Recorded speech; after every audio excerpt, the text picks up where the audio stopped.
All right, welcome to this explainer. Today, we are absolutely dismantling a fundamental assumption about leadership.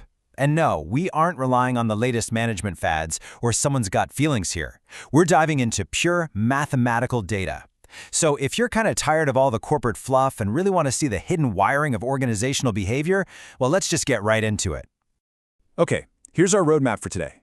We'll be moving logically from the universal metric illusion, looking at the contextual data shift, the cross-stage validation conflict, system reaction and collapse, dynamic predictive modeling, and finally, the AI vibe coding era. Let's kick things off with Section 1, the universal metric illusion, which is really the flawed foundation of so much modern management. So the old paradigm makes this massive, frankly unquestioned assumption. It treats leadership as this mechanical, one-size-fits-all metric, basically assuming that trustworthiness is the absolute universal proof of legitimacy. You know the drill. Most organizations assume that if a leader scores high on trustworthiness in a standard HR survey, they're automatically going to be an effective leader everywhere, for everyone. But what happens when the actual data tells a completely different story? That brings us to Section 2, the contextual data shift. Let's actually uncover what the numbers say. Here is where the data totally shifts the narrative. There is a positive 0.0377 Pearson correlation linking the leadership quality of empowering their people with the systemic yellow worldview stage in spiral dynamics theory.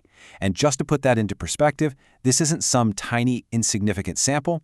This is drawn from 2,783 responses across 98 countries and 27 languages. Now, look at this. In the systemic yellow stage, trustworthiness actually carries a negative correlation, minus 0.0721 and minus 0.0696. The yellow stage actively deprioritizes universal trustworthiness in favor of contextual empowerment. It gets even wilder when you factor in specific cultural contexts. Take Italy, for example. That correlation for empowerment dramatically peaks at a positive 0.4746. It absolutely proves that context changes everything. So what's the real takeaway here? It's that life conditions calibration heavily outweighs rigid universal metrics. Think of it this way. The old paradigm tests for a generic trait, right? But the new paradigm, it tests for situational fit. You can't just be good on paper anymore. You literally have to be right for the specific room you're in. Moving right along to Section 3, cross-stage validation conflict. This is where we see a real collision of values. When we zoom out to the broader 13,000 correlations in the database, we find undeniable mathematical proof that different worldview stages validate the exact same leadership qualities through totally different lenses. For instance, the green stage loves empathy. It shows a positive correlation, but the orange achievement stage, it completely rejects empathy with a negative 0.1513. And in a blue, rule-oriented environment like Belgium, empathy is deeply rejected at minus 0.3083. I mean, that is a massive drop. It all comes down to the core of spiral dynamics theory. Different stages literally require different leadership.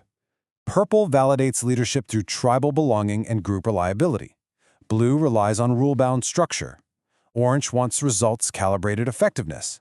So imagine trying to force orange's strategic optimization onto blue's procedural duty, or pushing green's collective empathy onto red's power autonomy. Your leadership validation models are going to clash. Big time. It's guaranteed. Okay, let's jump into Section 4, system reaction and collapse. What exactly goes down when this validation misfires? Well, treating one-size-fits-all reliability as your ultimate proof actively breaks the situational calibration signals you need for a healthy company. When your HR evaluations conflate basic, standardized reliability with genuine, contextual coordination capacity, your organizational trust suffers massive, unseen damage. It's like checking the oil in your car to see if the brakes work. It's just the wrong measurement. And here is exactly how that collapse happens, step by step. First, you enforce a universal validation. That causes contextual calibration to begin eroding. Suddenly, people no longer agree on what a good leader even is, which leads to fragmentation. Management inevitably responds by deepening standardized rigidity, and before you know it, your leadership metrics completely lose their predictive validity. Your spreadsheet might say morale is completely fine, but in reality, half your best talent just walked out the door. So how do we fix this? Section 5, dynamic predictive modeling, or what we can call the algebra of conscience. Enter the dynamic programming model, or DPM. This is a brilliant mathematical framework powered by a matrix of 13,000 correlations from 109 countries. It basically predicts how a specific management action will filter through the psychological state vector, meaning the actual mindset and emotional state of your unique organization. This model proves, without a doubt, that prediction without validation attribution modeling is functionally useless in cross-cultural leadership. The DPM doesn't just guess. It translates abstract feelings into a measurable state vector, tracking inputs across 5 deep layers, from obvious demographics and behaviors all the way down to deep-seated psychology and motivation. Because different worldview stages validate qualities differently, this model accurately simulates divergent outcomes. It catches the unseen butterfly effects. For instance, it can predict how laying off staff might save money on paper, but spike employee fear so much that it leads to a complete leadership legitimacy crash. It mathematically weighs that fear against financial costs to optimize true systemic stability. Finally, Section 6, the AI vibe coding era. This is how we actually execute this incredibly complex model today. We are stepping right into the era of AI vibe coding, a huge software trend for 2025 and 2026.